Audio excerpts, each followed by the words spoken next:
13 साल का एक लड़का रात 3 बजे अपने घर से निकल जाता है, बिना कोई चिट्ठी, बिना पैसा और बिना भय के, सिर्फ ईश्वर की तलाश में।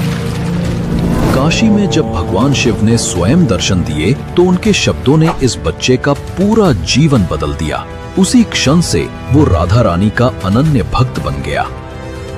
लेकिन सबसे बड़ा रहस्य ये है कि कोई इंसान बिना किडनी के कैसे जीवित रह सकता है। साल 2006 में डॉक्टरों ने साफ कह दिया था कि उनकी दोनों किडनियां फेल हो चुकी हैं और वे अधिकतम 2 साल तक ही जीवित रह पाएंगे। तो अब तक वे कैसे जीवित हैं? क्या हमसे कुछ छिपाया जा रहा है या फिर कुछ और ही बात है? ये कहानी है उस संत की जिसे हिंदू भी मानते हैं और मुसलमान भी, जिसे आम लोग भी पूजते हैं और विराट कोहली जैसे स्टार भी, क्योंकि ये कहानी है अनिरुद्ध पांडे से प्रेमानंद महाराज बनने तक की।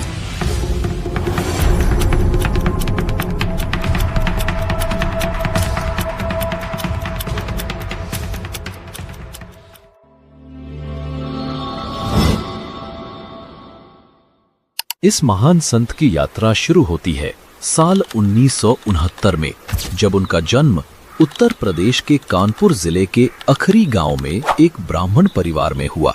उनका जन्म का नाम था अनिरुद्ध कुमार पांडे। उनके पिता श्री शंभुनाथ पांडे और माता रमा देवी गहरे धार्मिक विचारों वाले थे। परिवार में साधु संतों का आगमन और सत्संग नियमित रूप से होता था। आध्यात्मिक झुकाव सिर्फ माता पिता तक सीमित नहीं था, उनके दादा भी सन्यासी रह चुके थे और बाद में पिता ने भी सन्यास ग्रहण किया। यही कारण था कि बचपन से ही अनिरुद्ध के मन में ईश्वर भक्ति के बीज अंकुरित हो गए थे। बचपन से ही वे अपनी उम्र के बच्चों से अलग थे।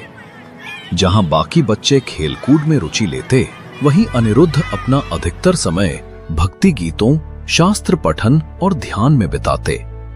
5वीं कक्षा तक पहुंचते पहुंचते वे गीता प्रेस गोरखपुर की पुस्तक श्री सुखसागर और अन्य पुराणों का अध्ययन करने लगे थे। घर में जब भी कीर्तन होता, वे पूरे मन से हनुमान चालीसा, सुंदरकांड या श्री कृष्ण गोविंद हरे मुरारी जैसे भजन गाते। सत्संग के दौरान वे अक्सर मन ही मन सोचते, क्या माता पिता का प्रेम सदा रहता है या नश्वर है? एक दिन तो सभी इस संसार से चले जाएंगे, तो फिर मेरा इस दुनिया में कौन है? मैं किसके पास रहूंगा? मुझे किसका सहारा है? धीरे धीरे उनके भीतर एक ही उत्तर स्पष्ट होता गया कि मेरे तो केवल भगवान है, उनके सिवा कोई नहीं। 13 वर्ष की आयु में उन्होंने अपने जीवन का सबसे बड़ा निर्णय लिया। जब वे 9वीं कक्षा में उत्तीर्ण हुए, तब उनके मन में ये स्पष्ट हो चुका था कि इस संसार में उनका कोई नहीं सिवाय ईश्वर के। यही सोचकर उन्होंने घर छोड़ने का निश्चय कर लिया। अनिरुद्ध अपनी मां से सबसे अधिक स्नेह करते थे, इसलिए सबसे पहले उन्होंने अपनी मां को ही ये बात बताई। उन्होंने कहा, अम्मा, हमारा मन करता है कि हम घर से भागकर भगवान की प्राप्ति करें। मां ने मुस्कुराते हुए जवाब दिया, भागकर थोड़े ही भगवान मिलते हैं बेटा। अगर भगवान को पाना है तो बैठकर भजन करो। इस पर अनिरुद्ध ने दृढ़ स्वर में कहा, नहीं अम्मा, हमारा मन है कि हम बाबा जी बन जाएं। ये बात सिर्फ आपको बता रही हैं। मां ने सोचा, बच्चा है, किसी संत का सत्संग सुन लिया होगा, इसलिए ऐसे विचार आ रहे हैं। ये सोचकर वो फिर घर के कामों में व्यस्त हो गईं। लेकिन अगले ही दिन प्रातःकाल लगभग 3 बजे, जब पूरा घर गहरी नींद में था, अनिरुद्ध ने चुपचाप अपने माता पिता को प्रणाम किया और घर से निकल पड़े। वे केवल अपने विश्वास और ईश्वर भक्ति के सहारे एक नई यात्रा पर निकल पड़े, बिना किसी साधन, बिना किसी भय के। जब वे घर से निकले तो अपने साथ सिर्फ 4 चीजें लीं, एक गीता, कुशा का आसन, पीतल का लोटा और एक चादर। यही 4 वस्तुएं एक सन्यासी जीवन की मूलभूत आवश्यकताएं थीं। उन्होंने ना कोई पैसा लिया, ना अतिरिक्त कपड़े, ना ही खाने पीने का कोई सामान। रात के अंधेरे में वे घर से निकले और लगातार 15 किलोमीटर पैदल चलते रहे। सुबह होने तक वे एक जंगल में स्थित विशाल शिव मंदिर पहुंच गए। मंदिर पहुंचकर वे भूखे प्यासे 14 घंटे तक बैठे रहे। दोपहर के लगभग 12 बजे भूख से हालत कमजोर होने लगी। उन्होंने मन में सोचा, घर पर तो माताजी खिला देती थी, लेकिन यहाँ कौन खिलाएगा? क्षण भर के लिए मन में संशय आया, कैसे होगा, कौन देखेगा? लेकिन अगले ही पल उन्होंने स्वयं से कहा, मर जाऊंगा पर घर वापस नहीं जाऊंगा। निकला हूं तो भागवत प्राप्त करके ही मानूंगा। इतना सोचकर अनिरुद्ध शिवलिंग के सामने ध्यान में मग्न हो गए। तभी एक आवाज ने उनका ध्यान तोड़ा।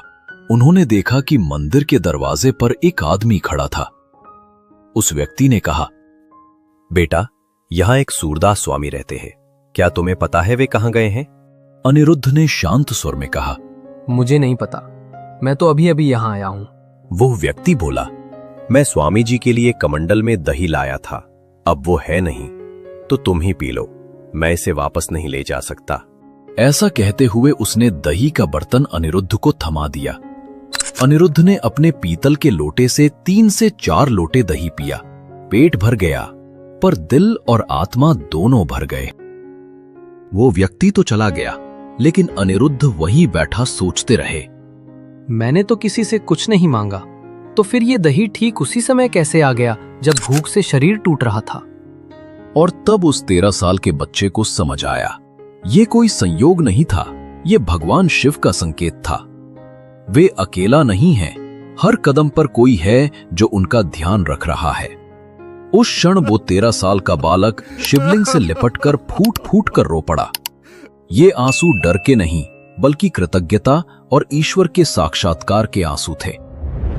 दूसरी ओर जब महाराज जी के घरवालों को पता चला कि वे घर से भाग गए हैं, तो सब घबरा गए। 3 दिन की तलाश के बाद किसी व्यक्ति ने बताया, एक गोरा सा लड़का वहां मंदिर में बैठा है। इतना सुनते ही पिताजी, बड़े भाई और परिवार के लोग तुरंत वहां पहुंच गए। जैसे ही महाराज जी ने पिता को आते देखा, उनके मन में भय और सम्मान दोनों उमड़ पड़े। वो बचपन से ही पिता की डांट और सख्ती से डरते थे। महाराज जी शांत होकर बैठे रहे। पिताजी ने 2 बार उन्हें खड़ा होने को कहा, पर उन्होंने कोई जवाब नहीं दिया, बस मौन साधे बैठे रहे। तीसरी बार जब पिता ने कठोर स्वर में कहा, मैंने 2 बार कहा, तुमने सुना नहीं, खड़े हो जाओ। तब महाराज जी ने सिर उठाकर दृढ़ता से कहा, हमारी ये जिंदगी अब भगवान के नाम है। हम ना तो घर लौटेंगे, ना आपकी ये बात मानेंगे। चाहे हमें काट डालिए, पर हम घर नहीं जाएंगे।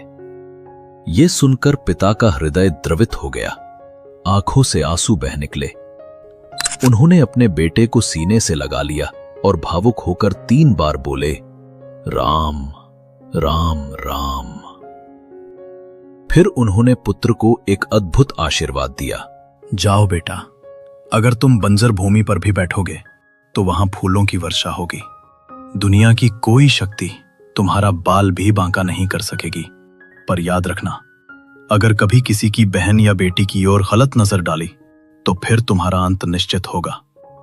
महाराज जी ने हाथ जोड़कर कहा, पिताजी, ये दिन कभी नहीं आएगा।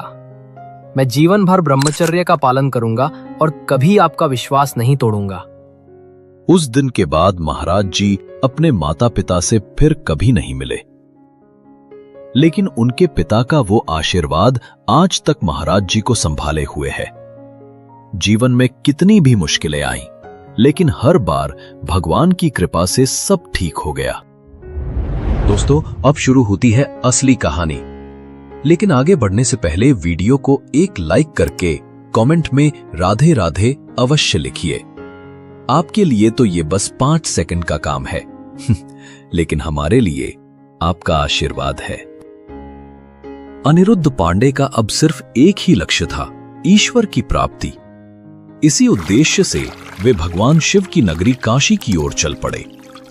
काशी पहुंचते ही उन्होंने सबसे पहले नैष्ठिक ब्रह्मचर्य यानी आजीवन ब्रह्मचर्य का व्रत लिया।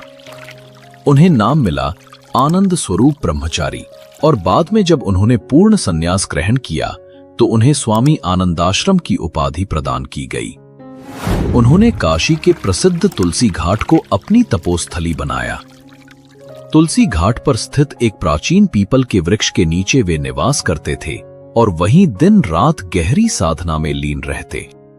ये वही घाट था जहां महान संत तुलसीदास जी ने भी अपना समय बिताया था और रामचरितमानस के कई अमर अंशों की रचना इसी पवित्र भूमि पर की थी।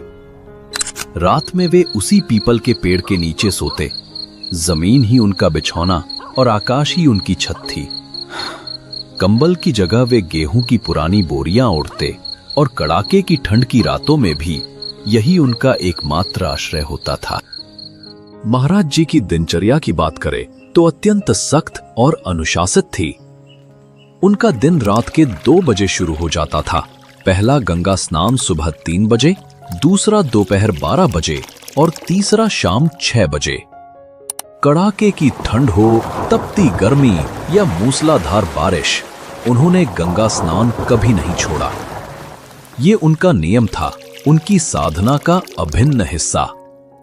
स्नान के बाद महाराज जी तुलसी घाट लौटकर पीपल वृक्ष के नीचे आसन लगाते और फिर गहन ध्यान में लीन हो जाते। वही उनका मुख्य साधना काल होता था। दोपहर के स्नान के बाद वे भिक्षा के लिए निकलते, पर उनकी भिक्षा मांगने की विधि भी निराली थी।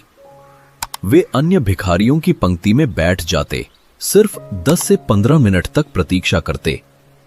यदि उस दौरान किसी ने कुछ दे दिया तो स्वीकार, और यदि नहीं दिया तो वे गंगा जल पीकर भगवान का ध्यान करते हुए शांत भाव से उठ जाते।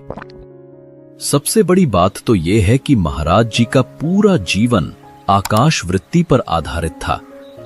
इसका मतलब है बिना मांगे अपने आप जो मिल जाए उसी से जीवन यापन करना। भगवान की इच्छा से जो आए वही स्वीकार करना। एक बार की बात है, कई दिनों तक भिक्षा में अन्न का एक भी दाना नहीं मिला। भूख ने जब शरीर को पूरी तरह से कमजोर और थका दिया तो महाराज जी गंगा तट पर पहुंचे। उनके मन में एक ही विचार आ रहा था, यदि शरीर ही नहीं रहेगा तो प्रभु मिलन कैसे होगा। उन्होंने अपने हाथों से कुछ मुट्ठी रेत उठाई। उस रेत में टूटे हुए शंख के टुकड़े पड़े थे। उन्हें सावधानी से अलग किया और फिर वही रेत खा ली। उसके बाद 4-5 मुट्ठी गंगा जल पिया। ये उनके जीवन की सबसे कठिन परीक्षा थी। लेकिन उस पल भी उनके मन में न कोई शिकायत थी, न तकरार और न ही कोई प्रश्न। सिर्फ एक भावना थी, मैं प्रभु को कैसे प्राप्त करूं। काशी में कई साल बीत चुके थे। रात के 2 बजे उठना, गुरु की कोमल आवाज, उठ बच्चा, नाम जप कर। फिर गंगा स्नान और तुलसी घाट पर पीपल के पेड़ के नीचे घंटों ध्यान में बैठना। सांब सदाशिव, सांब सदाशिव, सांब सदाशिव। दिन गुजरते गए, महीने बीतते गए, साल बीतते गए। अनिरुद्ध अब स्वामी आनंदाश्रम बन चुके थे। वे नैष्ठिक ब्रह्मचर्य की दीक्षा ले चुके थे, सन्यासी बन चुके थे। लेकिन भीतर कहीं अब भी वही खोज थी, वही प्यास थी प्रभु के साक्षात्कार की, परम सत्य की। अब महाराज जी को गंगा जी के घाटों पर शिव उपासना करते हुए कई वर्ष बीत चुके थे। हर दिन उनका ध्यान, उनकी साधना बस महादेव में ही लीन रहती थी। वे अक्सर भगवान शिव से कहते, तत्व रूप ने तो आपने सब समझा दिया है, पर अब मैं आपका प्रत्यक्ष रूप देखना चाहता हूं। धीरे धीरे उनके भीतर ये भावना और प्रबल होती गई। उन्हें लगने लगा कि अब महादेव के बिना रहना संभव नहीं। और एक दिन जब मन में ये विश्वास गहराई तक उतर गया तो उन्हें लगा, आज तो महादेव दर्शन देंगे। उस रात मध्य रात्रि में महाराज जी को एक विशाल पीपल के वृक्ष के नीचे भगवान महादेव ने साक्षात दर्शन दिए। घाट की सीढ़ियों पर उनके कदमों की आहट, हाथ में त्रिशूल, गले में रुद्राक्ष, आंखों में असीम करुणा। कोई दिव्य प्रकाश नहीं, कोई चमत्कार नहीं, बस जैसे एक पिता अपने पुत्र से मिलने आया हो। महाराज जी की आंखों से आंसू बहने लगे। वे कांपते हुए महादेव को दंडवत प्रणाम करने लगे। कुछ क्षण तक महादेव मौन खड़े रहे, फिर धीरे से मुड़कर वापस चले गए। लेकिन जाते समय उन्होंने सब कुछ अपने साथ नहीं लिया। वे प्रेम छोड़ गए और महाराज जी के हृदय में वृंदावन का बीज बो गए। अगर आप यहां तक वीडियो देख रहे हैं तो यकीन मानिए ये सिर्फ कहानी नहीं, आपका प्यार है। आपसे एक छोटा सा अनुरोध है, वीडियो को लाइक करके चैनल को सब्सक्राइब जरूर कर लीजिए। आपका एक सब्सक्राइब हमें और भी मजबूत बनाता है। एक दिन अचानक महाराज जी के हृदय में भगवान महादेव की कृपा से एक विचार उठा, कैसा होगा वृंदावन।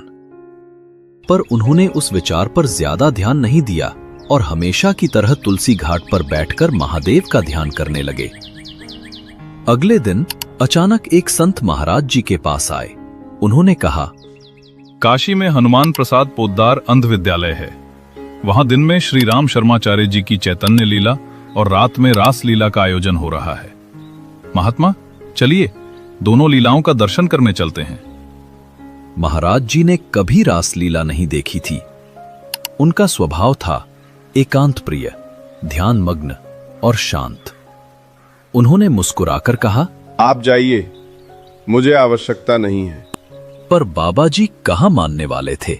उन्होंने फिर आग्रह किया, अरे महात्मा, श्रीधाम वृंदावन से कलाकार आए हैं।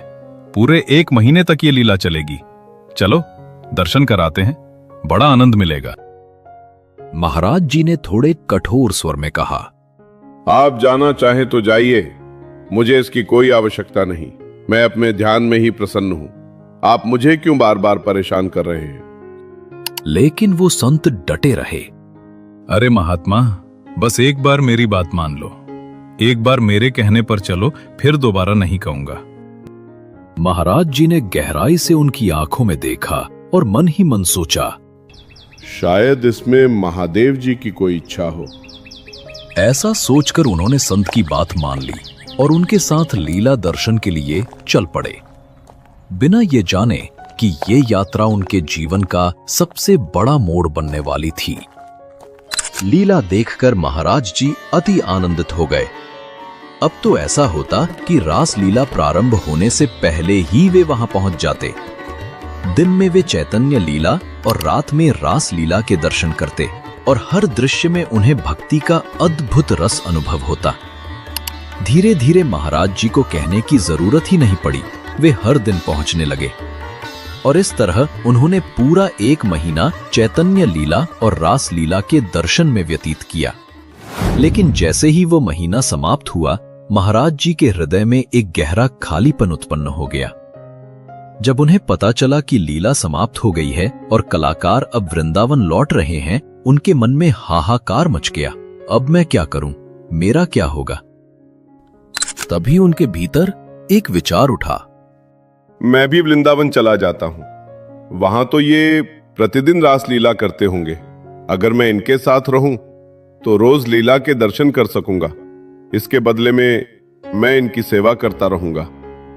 ऐसा सोचकर महाराज जी लीला मंडली के संचालक के पास पहुंचे, उन्हें प्रणाम किया और विनम्रता से बोले, स्वामी जी, हम गरीब बाबा हैं। हमारे पास पैसे तो नहीं हैं, लेकिन मैं आपकी सेवा करूंगा। मुझे अपने पास रख लीजिए। संचालक महोदय मुस्कुराए और बोले, अरे नहीं बाबा, ऐसा तो संभव नहीं है। ये कैसे हो सकता है। महाराज जी ने सरल हृदय से कहा, स्वामी जी, मैं कुछ नहीं चाहता, बस रास लीला देखना चाहता हूं। यह सुनकर संचालक महोदय ने प्रेम पूर्वक कहा, बाबा, तुम बस एक बार वृंदावन आ जाओ। बिहारी जी तुझे छोड़ेंगे नहीं। महाराज जी कहते हैं, इस एक वाक्य ने मेरा जीवन बदल दिया। मैंने इसे गुरु मंत्र मान लिया और संचालक महोदय को अपना गुरु। उस दिन से उनके मन में एक ही लगन, एक ही ज्वाला जल उठी, अब मुझे वृंदावन जाना है, हर हाल में।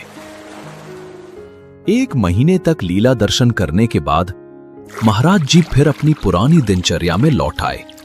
सुबह गंगा जी में स्नान, फिर तुलसी घाट पर बैठकर ध्यान। लेकिन अब उनकी साधना में एक नया संकल्प जुड़ गया था। मुझे किसी भी तरह वृंदावन पहुंचना है। एक दिन प्रातःकाल महाराज जी तुलसी घाट पर ध्यान में बैठे थे।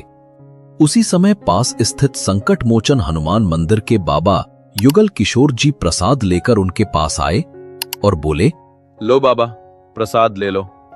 महाराज जी ने पूछा, हमें क्यों दे रहे हो? बाबा ने मुस्कुराकर कहा, महादेव जी की प्रेरणा हुई है। महाराज जी ने फिर पूछा, क्यों प्रेरणा हुई? हमें ही क्यों दे रहे हो? और भी तो बहुत लोग हैं, उन्हें दे दो ना। बाबा युगल किशोर जी शांत स्वर में बोले, पता नहीं क्यों, लेकिन प्रेरणा सिर्फ आपके लिए हुई है। जब महाराज जी ने देखा कि ये भावना निष्काम और सच्ची है तो उन्होंने विनम्र भाव से प्रसाद स्वीकार कर लिया। फिर बाबा बोले, बाबा, पास में ही हमारी कुटिया है, आप वहां रुक जाइए। महाराज जी ने कहा, नहीं, हमारा नियम है कि हम किसी गृहस्थ के दरवाजे नहीं जाते। आकाश वृत्ति से जो मिल जाए वही पर्याप्त है। बाबा ने तुरंत कहा, अरे नहीं महाराज, हम गृहस्थ नहीं हैं, हम भी बाबा जी हैं।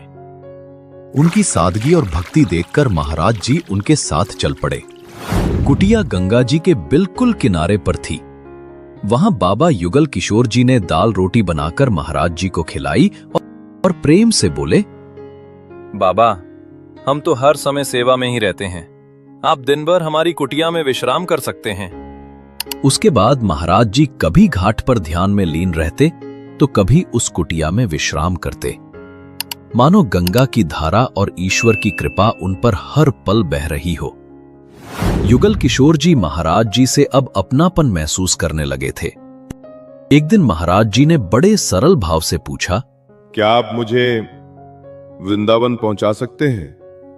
जैसे युगल किशोर जी तो पहले से ही तैयार बैठे हों, उन्होंने तुरंत कहा, बाबा क्यों नहीं, जरूर पहुंचा दूंगा, बताइए कब चलना है? महाराज जी ने मुस्कुराते हुए कहा, हम तो तैयार ही बैठे हैं, जब आप प्रबंध कर दें तब चल पड़े। युगल किशोर जी ने कहा, ठीक है बाबा, कल की तैयारी कर लीजिए, मैं ही ले चलूंगा। ये सुनकर महाराज जी का हृदय आनंद और रोमांच से भर गया। कल मैं वृंदावन जा रहा हूं। चूंकि काशी से सीधी कोई गाड़ी वृंदावन नहीं जाती थी, इसलिए युगल किशोर जी महाराज जी को पहले चित्रकूट लेकर गए। वहां उन्होंने 2-4 दिन ठहरकर व्यवस्था की और फिर प्रेम पूर्वक महाराज जी को वृंदावन जाने वाली गाड़ी में बैठा दिया।